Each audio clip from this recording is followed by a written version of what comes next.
রাগিনী রাতুলকে বলে চ্যানেলের চিফ এডিটরের সাথে কথা বলতে আর তাদেরকে ইভেন্টের দায়িত্ব দিতে। রাতুল সেই মতো মিস্টার নাগকে কল করে আর সেই রিপোর্টার যে কনসার্টের সময় চোরাচালানের নিউজ কভার করেছিল তাকে থাকতে বলে।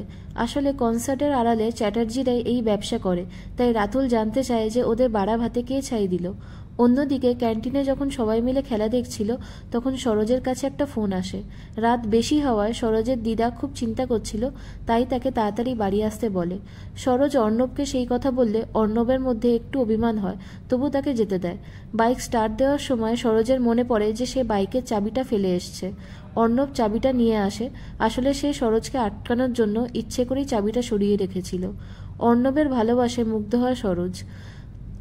অর্ণব তাকে তার মনের কথা বলতে যাবে, কিন্তু অন্যান্য স্টুডেন্টরা সেখানে এসে উপস্থিত হয় ম্যাচ জেতার সেলিব্রেশন করতে, তাই অর্ণবের আর সরোজকে প্রপোজ করা হলো না। এরপরে আমরা দেখি অর্ণব সরোজকে মেসেজ করে বলে যে আজ তার সাথে কলেজ স্ট্রিট যেতে।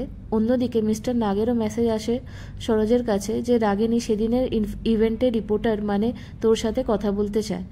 টাইমের ক্ল্যাশ হওয়ার কারণে সরোজ অর্ণবের সাথে যেতে পারে না, খুব দ্বিধায় পড়ে যায় সে। অন্যদিকে রাগিনী চ্যাটার্জি বাড়িতে গানের প্র্যাকটিস করছিল আর আশাবরী তখন সেখানে আসে আর বলে যে ইভেন্টের দিনই তার আর রনর অফিসিয়ালি বিয়ের ডেট ঘোষণা করা হবে।